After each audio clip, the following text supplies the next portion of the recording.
O Irã, frequentemente nas manchetes por seus conflitos, ameaças, alianças e ambições nucleares, possui uma história profunda e um destino profético que poucos conhecem. Sua origem e seu final já estão escritos na Bíblia. Desde o Gênesis até as profecias do fim dos tempos, o Irã, conhecido pelo seu nome antigo, Pérsia, desempenha um papel crucial. A Bíblia não apenas narra a formação do Irã, mas também profetiza seu destino final em uma das passagens mais obscuras e temidas do Apocalipse: a guerra de Gog e Magog, uma coalizão que se levantará contra Israel nos últimos dias. Contudo, antes de ser um inimigo profético, a Pérsia foi um império escolhido por Deus para libertar seu povo, reconstruir o templo e cumprir as profecias de Daniel. Prepare-se para descobrir algo que poucos se atrevem a ensinar: o verdadeiro papel do Irã no plano de Deus, desde o princípio até o fim. Você está pronto para ver como uma nação que hoje desafia o mundo está cumprindo exatamente o que foi escrito há mais de 2.500 anos? Então, vamos começar. O nascimento da Pérsia, Madai e Elão. Tudo começa no livro de Gênesis. Após o dilúvio, Deus oferece à humanidade um novo começo. No capítulo 10, o mapa das nações da Terra revela como a nação da Pérsia surgiu através dos filhos de Noé, Sem, Cã e Jafé. É nesse mapa genealógico que encontramos os dois patriarcas dos quais nasceria o Império Persa, Madai e Elão. Madai, filho de Jafé, foi o antepassado dos Medos, um povo que habitava as montanhas do norte, na região que hoje é parte do Irã. Conhecidos por sua resistência e organização tribal, os Medos eram montanheses independentes que se expandiram fundando aldeias, clãs e tribos. Madai é o antepassado direto do coração norte do Irã antigo. Elão, filho de Sem, foi o ancestral dos Elamitas, que se estabeleceram a sudoeste do Irã, nas terras férteis próximas ao Golfo Pérsico. Elão, a primeira ameaça e a vitória de Abraão. Em Gênesis 14, a Bíblia narra a primeira grande guerra internacional. 4 reis do Oriente, incluindo Quedorlaomer, rei dos Elamitas, se aliam para invadir Canaã. Eles saquearam cidades, escravizaram povos e levaram Ló, sobrinho de Abraão, como prisioneiro.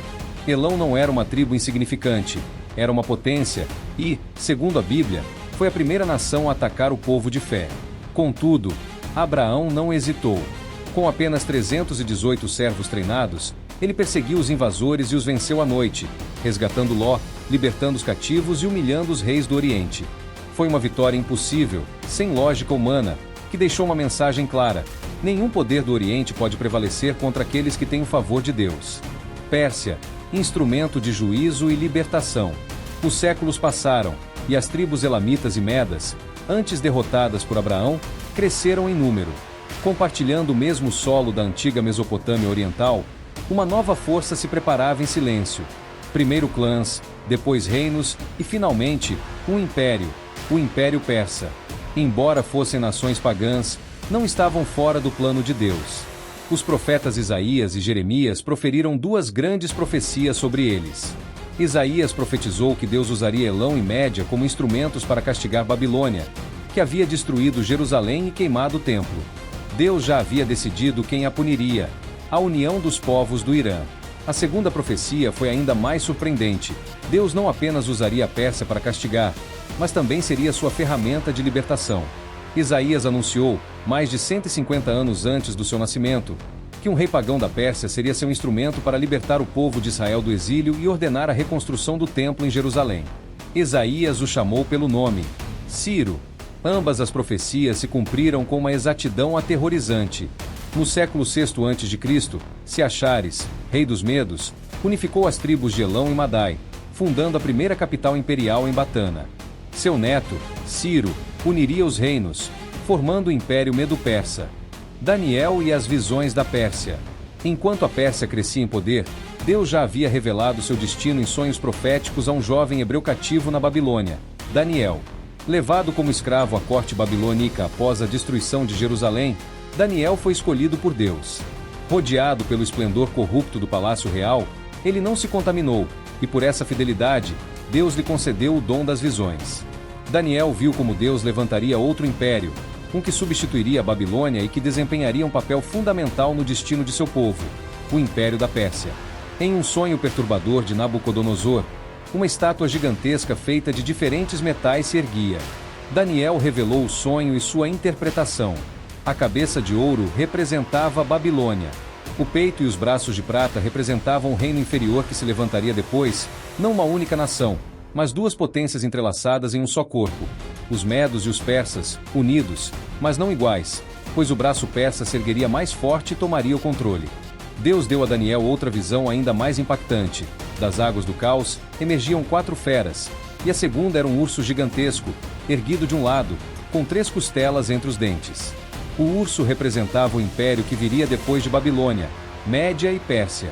Estava erguido de um lado porque a Pérsia dominaria sobre a Média, e as 3 costelas eram suas conquistas mais temidas: Lídia, Babilônia e Egito.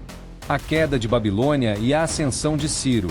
Essa visão se cumpriu com precisão assustadora.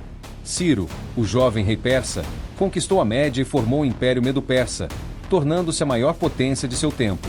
Finalmente, ele voltou seus olhos para a Babilônia.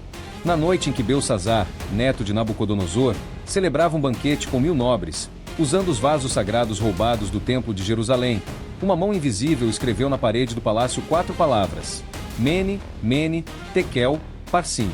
Daniel interpretou: Deus contou teu reino e lhe pôs fim. Teu reino será entregue aos medos e aos persas. Enquanto as palavras eram pronunciadas, a profecia já se cumpria. Os exércitos de Ciro, o Grande, haviam desviado o rio Eufrates e entravam em silêncio pelo leito seco. As portas não estavam fechadas, o próprio Deus as havia aberto. Nessa mesma noite, Belsazar foi assassinado, e Babilônia caiu diante da Pérsia. A restauração de Israel através da Pérsia. Os judeus, que por 70 anos haviam chorado junto aos rios da Babilônia, viram o impossível se cumprir. Um rei estrangeiro pagão, Ciro, decretava seu retorno a Jerusalém. Ciro não apenas permitiu o regresso, mas financiou a reconstrução do templo e enviou os líderes do povo com respaldo real. Zorobabel, descendente da linhagem de Davi, e Josué, o sumo sacerdote, seriam os primeiros a lançar os fundamentos. O lugar onde habitava o nome de Deus voltaria a se erguer. Assim, a Pérsia foi a única nação que não destruiu Israel, mas o restaurou, exatamente como Deus havia profetizado através de Isaías 150 anos antes. Ester, o milagre em Susã. Após as visões de Daniel e o milagre de Ester, a Pérsia pareceu se afastar da cena principal das Escrituras.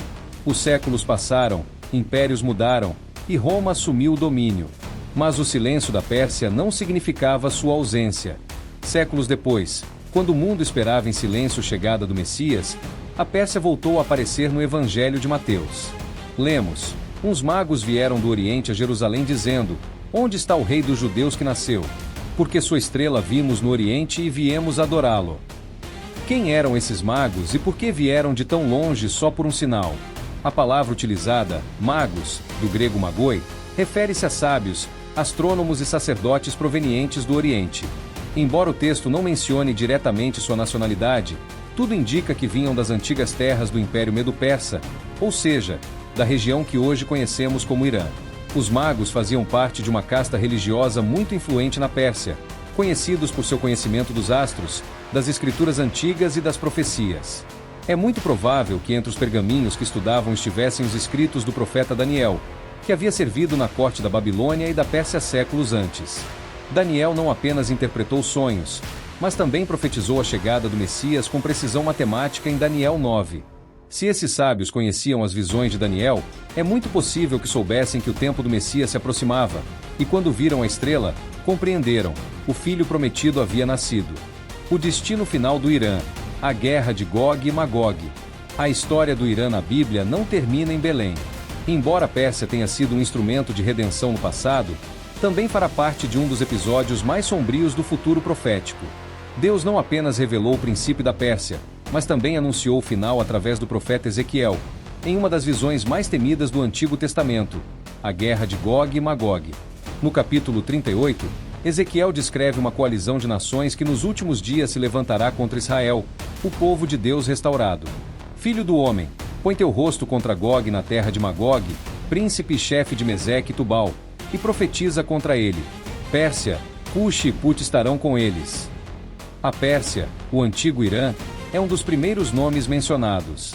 A mesma nação que um dia ajudou a reconstruir o templo agora será parte de uma aliança militar contra o povo de Deus.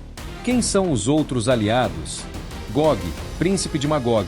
identificado por muitos estudiosos como uma figura de liderança na região do norte, frequentemente associada com a Rússia ou uma coalizão euroasiática. Cuxi, a antiga Núbia, possivelmente regiões do atual Sudão. Puti, relacionado com o norte da África, possivelmente Líbia. Gomer e Togarma, regiões próximas à Turquia e ao Cáucaso. Juntas, essas nações formam uma força internacional que, segundo Ezequiel, se lançará como tempestade contra Israel. Contudo, elas não conseguirão, pois este ataque provocará a intervenção direta de Deus e o juízo será implacável. Terremotos, fogo, confusão entre as tropas, e a glória de Deus se manifestará em meio ao caos. O exército que se levanta contra Israel será destruído com fogo do céu, os cadáveres cobrirão os campos, e as armas serão queimadas por 7 anos. O nome de Gog ficará associado para sempre ao juízo divino. Pérsia, como parte dessa coalizão, não escapará do castigo. A mesma nação que foi redentora se tornará adversária profética, não porque Deus a tenha esquecido, mas porque, mais uma vez, se levantará contra sua vontade e seu povo. Redenção futura para Elão? Será que a Pérsia será destruída para sempre? Terá uma oportunidade de redenção? A resposta está oculta entre as linhas e é mais complexa e poderosa do que muitos imaginam. Após descrever o juízo de Gog e Magog, algo desconcertante acontece. O profeta Jeremias já havia anunciado séculos antes, em uma passagem quase esquecida. Veio a palavra do Senhor ao profeta Jeremias acerca de Elão. Eu quebrarei o arco de Elão, parte principal de sua fortaleza. Mas acontecerá nos últimos dias que farei voltar os cativos de Elão, diz o Senhor. É uma profecia dual. Primeiro virá o juízo, mas depois lemos uma promessa inesperada. Nos últimos dias restaurarei Elão. Essa passagem muda tudo, porque, embora o Irã se erga contra Israel no fim dos tempos, embora participe no ataque final que provocará a ira de Deus, sua história não termina entre as ruínas. Deus, mesmo no juízo, deixa aberta a possibilidade de redenção. Em Zacarias 14, lemos sobre as nações nos últimos dias. E acontecerá que todos os que restarem de todas as nações que vieram contra Jerusalém subirão de ano em ano para adorar o Rei, o Senhor dos Exércitos, e para celebrar a festa dos tabernáculos. Talvez entre essas nações esteja Elão, talvez o Irã, aquele que foi redentor, inimigo julgado, também será testemunha da glória restaurada. Porque no coração de Deus ainda há lugar para aqueles que regressam. O Irã hoje e as profecias. O Irã que vemos hoje nas manchetes, agressivo, desafiador, rodeado de obscuras alianças, também será parte de um mundo restaurado. A história bíblica da Pérsia é um espelho da humanidade, redimida, caída, julgada e restaurada pela graça. O destino final do Irã, segundo a Bíblia, é uma advertência para os impérios que desafiam a Deus, mas também uma promessa para aqueles que se arrependem. Porque está escrito que nos dias finais as nações subirão a Jerusalém para adorar o Rei, o Senhor dos Exércitos. O ciclo se completa: criação, redenção, queda, juízo e restauração final. Desde as primeiras páginas do Gênesis até as visões estremecedoras do Apocalipse, a Pérsia esteve lá. Quando a humanidade ressurgia das águas do dilúvio, Deus nomeou Elão e Madai, semeando em silêncio a semente de um império que ainda não existia. Quando Abraão se levantou para resgatar Ló, Elão já era uma ameaça. Quando Babilônia caiu, a Pérsia foi instrumento de redenção. Quando o templo foi reconstruído, foi um rei persa quem o financiou. E quando o Messias nasceu, foram os sábios do Oriente, homens da Pérsia, os primeiros a reconhecê-lo. Mas quando os últimos dias se aproximarem e as nações se levantarem como sombra contra Israel, a Pérsia voltará a estar presente, desta vez do lado obscuro da profecia. Você crê que o Irã está cumprindo seu papel profético hoje? Depois de tudo que você ouviu, pergunto: você crê que o Irã está cumprindo hoje seu papel profético? Vivemos tempos onde as profecias se ativam em silêncio, e o que parecia antigo está mais vivo do que nunca. Em que parte desta história você crê que estamos? Você vê sinais dessas profecias nas manchetes de hoje? Deixe seu comentário e não se esqueça de se inscrever no canal para mais conteúdos como este.